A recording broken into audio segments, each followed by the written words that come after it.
د یتیمانو مور.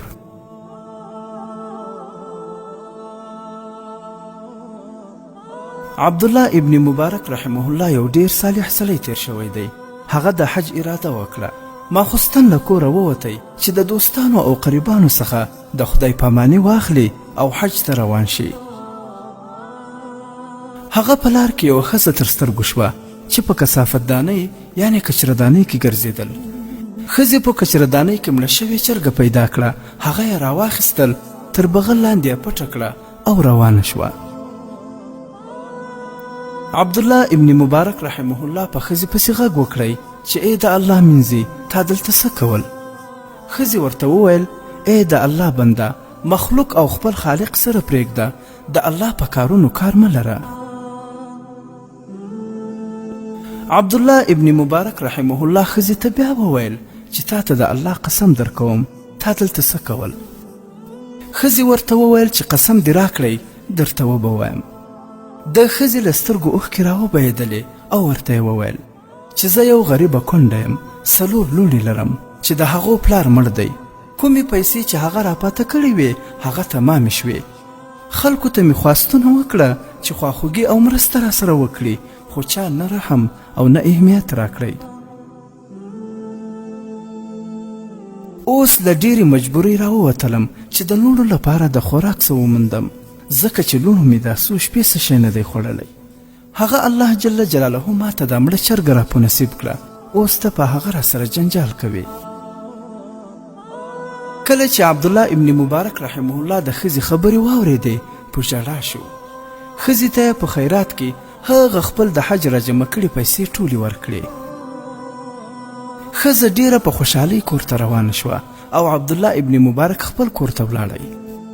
سهار حاجان حج ته روان شوه، حج یې وکړی او کله چې له حج څخه راغله ټولو د عبدالله ابن مبارک رحمه الله صفتونه کول چې ماشاءالله په حج کې یې زموږ ډیر خدمت وکړی او موږ چې به د حج په هر میدانو عبدالله ابن مبارک به موږ ته د حج د مشاعر نصیحتونه بیانول او موږ تر اوسه د حج داسې عابد او پرهیزګار ملګری نه ولیدلی. عبدالله ابن مبارک رحمه الله چې دا خبرې واورېدې هغه دا فکر وکړ چې خلک ټوکې ورسره کوي، خو خلکو خبره یقیني کول. عبدالله ابن مبارک د ځان سره حیران پاته شو چې زه دلته وم او خلک وایي چې زه په حج کې ورسره وم. کله چې هغه د شپې په دغه حیرت کې بیده شو هغه خوب ولیدی چې د یو نوراني مخ سړی ورته راغلی او هغه ته یې سلام واچوی او ورته یې وویل ای عبدالله ته ما پیژنې؟ زه محمد رسول الله یم صلی الله علیه وسلم. زه په دنیا کې ستا حبیب یم او په آخرت کې دی شفیع یم.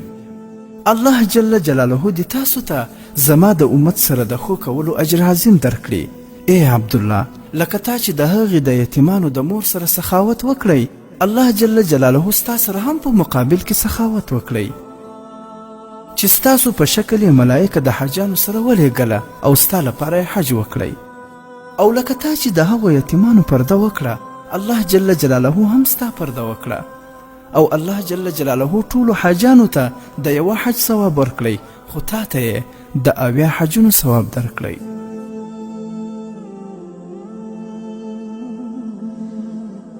ګرانو مسلمانانو ورونو، دا قصه د یو ډیر مبارک کتاب البدایه والنهایه لابن کثیر صفحه نمبر 600 څخه ژباړل شوې ده او د عبدالله ابن مبارک رحمه الله دا قصه بعضې نورو کتابونو په مختلفو الفاظو سره را نقل کړې ده. ګرانو مسلمانانو ورونو، تاسې واورېدل چې عبدالله ابن مبارک رحمه الله خپل د حج پیسې د یتیمانو مور ته ورکړې. الله پاک د ده په شکل ملایکه پیدا کړه چې د ده لپاره حج وکړي. او بله خبره ده چې نبی علیه السلام مبارک سیری ورکړی چې الله پاک نورو حاجانو ته د یوه حج او تا ته د 80 حجونو ثواب درکړی. ګرانو ورونو، د روژې مبارکه میاشت ده. دلته ډېرې بېوسې میندې او خویندې شته چې د خپل اولادونو لپاره د یوې ګولې ډوډۍ پیدا کولو وس نه لري.